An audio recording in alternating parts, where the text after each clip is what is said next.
Hi, എല്ലാവർക്കും പുതിയൊരു വീഡിയോയിലേക്ക് സ്വാഗതം. ഇതാണ് എൻ്റെ അടുക്കള. അരി അടുപ്പത്ത് ഇട്ടിരിക്കുകയാണ്. ഇതുവരെ ഒന്നും വെന്തിട്ടില്ല. നല്ലതായിട്ട് തിളയ്ക്കുന്നൊക്കെ ഉണ്ട്. എൻ്റെ അടുക്കളയാണ്.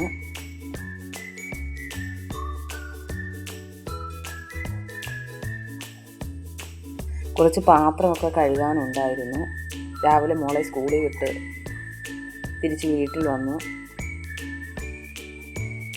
എന്നിട്ട് പാത്രമൊക്കെ കഴുകി വെക്കണം. പിന്നെ മോൻ തൊട്ടപ്പുറത്തെ റൂമിലിരുന്ന് കൊച്ചു TV കണ്ടുകൊണ്ടിരിക്കുകയാണ്. എന്നെ കണ്ട ഉടനെ അവൻ കരയാൻ തുടങ്ങുകയാണ്. ഞാനെപ്പോഴും അവനെ എടുത്തുകൊണ്ടിരിക്കണം, അവൻ്റെ കൂടെ ഇരിക്കണം. ജോലി ചെയ്യാൻ സമ്മതിക്കാറേ ഇല്ല. അവന് ഏറ്റവും ഇഷ്ടപ്പെട്ട കൊച്ചു TVയാണ്. പേപ്പ പിഗ്, ലിറ്റിൽ ഹക്ക, പേ പെട്രോള്. പിന്നെ ഹെയ്ദിയും ഇഷ്ടമാണ്. ഹെയ്ദിയൊക്കെ നേരത്തെ ഇരുന്ന് കാണുമായിരുന്നു. ഇപ്പം വലിയ താല്പര്യമില്ല. മാഷ ആൻറ്റത് ബിയറും ഭയങ്കര ഇഷ്ടമാണ് അവന്. ഇടയ്ക്ക് ഞാൻ എടുക്കാൻ വേണ്ടി എൻ്റെ നേരെ കൈ നീട്ടുക. ജോലി ചെയ്യാനൊന്നും സമ്മതിക്കാറേ ഇല്ല. എപ്പോഴും അടുക്കളയിൽ വന്ന് ഡ്രസ്സിൽ പിടിച്ചുകൊണ്ടിരിക്കും. കണ്ടോ ഇങ്ങനെ ഭയങ്കര ഡേഞ്ചറസാണ്. ഞാൻ അതിനെ ഇവിടെ ഇരുത്താറേ ഇല്ല. തൊട്ടപ്പുറത്ത് ആ റൂമിൽ കൊണ്ട് കൊച്ചു TV ഇട്ട് കൊടുക്കും. എന്നല്ലെങ്കിൽ എന്തെങ്കിലും കളിപ്പാട്ട് ഇട്ട് കൊടുക്കും. അവിടെ നിന്ന് കളിച്ചുകൊണ്ടിരിക്കും. ഞാൻ അവനെ എപ്പോഴും എടുത്തുകൊണ്ടേയിരിക്കണം. ഞാൻ തൊട്ടപ്പുറത്ത് അവനെ വീണ്ടും കൊച്ചു TV കാണാൻ കൊണ്ടിരുത്തി. ചോറ് വെന്തിട്ടില്ലായിരുന്നു. ഞങ്ങളിപ്പോഴും വിറകടുപ്പിലാണ് ഉപയോഗിക്കുന്നത്. പിന്നെ കറി വയ്ക്കണം. കിഴങ്ങും വെണ്ടയ്ക്കയും സവാളയും മത്തങ്ങയും എല്ലാം എടുത്ത് വെച്ച് ക്ലോക്കിൽ നോക്കുമ്പോൾ സമയം 10 മണി. രാവിലെ മോളെ ഒരുക്കി വിടാൻ നേരത്തെ ബ്രേക്ക്ഫാസ്റ്റ് കൊടുത്തായിരുന്നു. അതുകൊണ്ട് ആ ഒരു ഇതിൽ അവൻ അങ്ങനെ TV കണ്ടുകൊണ്ടിരിക്കുകയാണ്. പിന്നെ പച്ചക്കറി അരിഞ്ഞു വെച്ചു. കറി വയ്ക്കുന്നത് ഗ്യാസിലാണ്. അങ്ങനെ ഗ്യാസ് കത്തിച്ചു. എല്ലാം കൂടെ അരിഞ്ഞിട്ടൊരു പച്ച അരിച്ചൊരു കറിയാണ്. തേങ്ങായും മഞ്ഞൾപ്പൊടിയും മല്ലിപ്പൊടിയും 2-3 പച്ചമുളക് ഇട്ട്. മുളക് പൊടിയൊന്നും ഞാൻ ചേർത്തില്ല. കുഞ്ഞുങ്ങൾ കഴിക്കുന്നതല്ലേ, എരിയല്ലേ. പിന്നെ മിക്സിയിൽ തേങ്ങ അരച്ചു. പിന്നെ ഇടയ്ക്ക് അവന് ബിസ്ക്കറ്റ് വേണമായിരുന്നു. അങ്ങനെ എനിക്ക് കാണാൻ പറ്റും അടുക്കളയുടെ തൊട്ടടുത്ത റൂമിൽ തന്നെ അവനെ കൊണ്ടുവച്ചിട്ട് ബിസ്ക്കറ്റ് കഴിച്ചുകൊണ്ടിരിക്കുവാണ്. പിന്നെ അവന് ഇടയ്ക്ക് കുറുക്കുണ്ടാക്കി കൊടുക്കണമായിരുന്നു. അങ്ങനെ ഞാൻ ഇടയ്ക്ക് കുറുക്കുണ്ടാക്കി. അരി ഇങ്ങനെ തിളച്ചുകൊണ്ടിരിക്കുകയാണ്. പുറത്താണെങ്കിൽ നല്ല മഴയുടെ ഒരു കാലാവസ്ഥയാണ്. പിന്നെ കുറുക്കെടുത്തുകൊണ്ട് വന്ന് അവൻ ബിസ്ക്കറ്റ് തിന്നുകൊണ്ടിരിക്കുക. കുറുക്ക് ഒരുപാടൊന്നും കഴിക്കത്തില്ല. ഒരു 2-3 സ്പൂണൊക്കെ കുടിക്കും.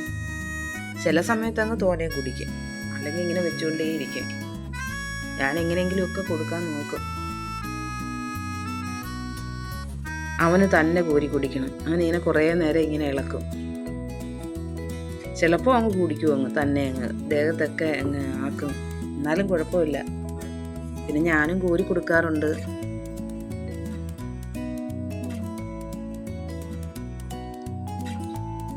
ആദ്യം ഭയങ്കര കളിയാണ്. ഇളക്കാണ്.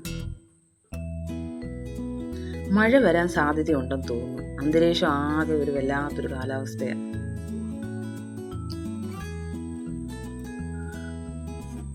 ഇളക്കിക്കൊണ്ടിരിക്കുകയാണ്. കോരി കുടിക്കുക. ഭയങ്കര ഇഷ്ടമാണ് അമൃതം. അംഗൻവാടിയിൽ നിന്ന് കിട്ടുന്ന അമൃതപ്പൊടി വെച്ച്. പിന്നെ ചോറ് വെന്തു. ഞാൻ ഊറ്റി വെച്ച്. പിന്നെ ഞാൻ പുറത്തേക്ക് നോക്കിയപ്പോഴേക്കും മഴ അക്കരെ കരയിൽ നിന്ന് മഴ ഇങ്ങനെ വരുന്നു. കറുത്തമ്മയും മക്കളും വരുന്നത് പോലെ മഴ ഇങ്ങനെ പിലൂടാ പെയ്യുന്നു. നല്ല കാറ്റുണ്ടായിരുന്നു. പക്ഷെ ജസ്റ്റ് ഒന്ന് ചാറി ചെറുതായിട്ട് പെയ്തിട്ടങ്ങ് നിന്നു. പിന്നൊക്കെ സമയം കുറേ പോയി. പിന്നെ ഉച്ചയാവാറായി. പിന്നെ എന്ന് വെച്ചാൽ മുട്ട പൊരിക്കാം. കുറുക്കൊരു 3-4 സ്പൂൺ കുടിച്ച് കാണും. പിന്നെ ഞാൻ മുട്ട പൊരിച്ചു.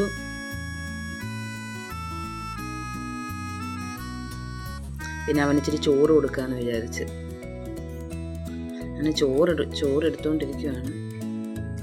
തോരനും കറിയും എല്ലാം എടുത്തു. അവനിപ്പോൾ ലിറ്റിൽ ഹക്ക കണ്ടുകൊണ്ടിരിക്കുക. അതിലിങ്ങനെ മുഴുകി ആസ്വദിച്ചിരിക്കുക. ഇടയ്ക്ക് അവൻ ഹക്ക എന്നൊക്കെ പറയും. 2 വയസ്സ് കഴിഞ്ഞതേ ഉള്ളൂ. ചെറുതായിട്ടൊക്കെ സംസാരിക്കത്തുള്ളൂ. കൊച്ചി ടി വിയിലെ ഓരോ കഥാപാത്രത്തിൻ്റെ പേരൊക്കെ അവൻ പറയും. ഹക്ക എന്ന് പറയും, ഹെയ്തി പറയും, ക്ലാര പറയും.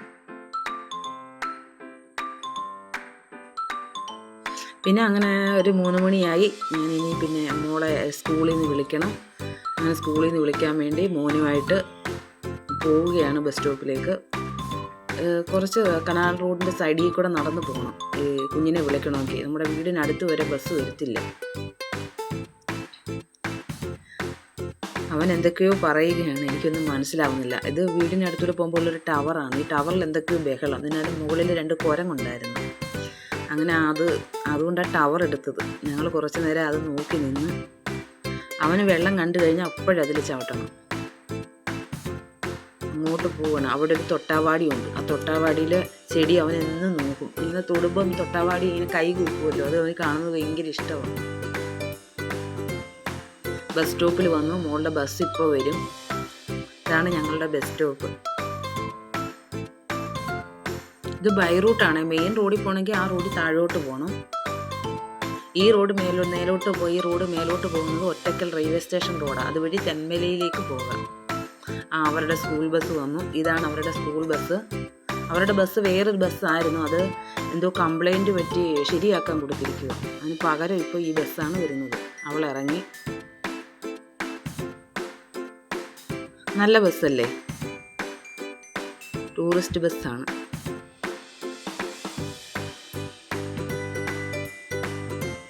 ഇത് ഒറ്റക്കൽ റെയിൽവേ സ്റ്റേഷൻ റോഡാണ്. മേലോട്ട് പോകുന്നത് തെന്മലയ്ക്ക് പോകാം. ഈ റൂട്ട് ഇതുവഴി പോയാൽ അങ്ങോട്ടേക്ക് പോവുകയാണ്. ഇനി നേരെ 2 പേരെയും കൂട്ടി ഞങ്ങൾ വീട്ടിലേക്ക് പോവുകയാണ്. തൊട്ടടുത്ത കടയിൽ നിന്ന് 2 മുട്ടായിയും വാങ്ങി. അങ്ങനെ അവൻ കരയുവാണ്. റോഡിൽ വെച്ച് തന്നെ അവന് മുട്ടായി പൊളിച്ച് കൊടുക്കണമെന്ന് പറഞ്ഞു. ഞാൻ കൊടുത്തില്ല, വീട്ടിൽ വന്നിട്ട് കൊടുക്കുക. അതിന് കരഞ്ഞുകൊണ്ട് വരിക, മുട്ടായി പൊട്ടിച്ച് കൊടുക്കാത്തതിന്. ഞാൻ പറഞ്ഞു വീട്ടിൽ വന്നിട്ട് ഞാൻ പൊട്ടിച്ച് കൊടുക്കുക. അതിന് കരയുവാണ്.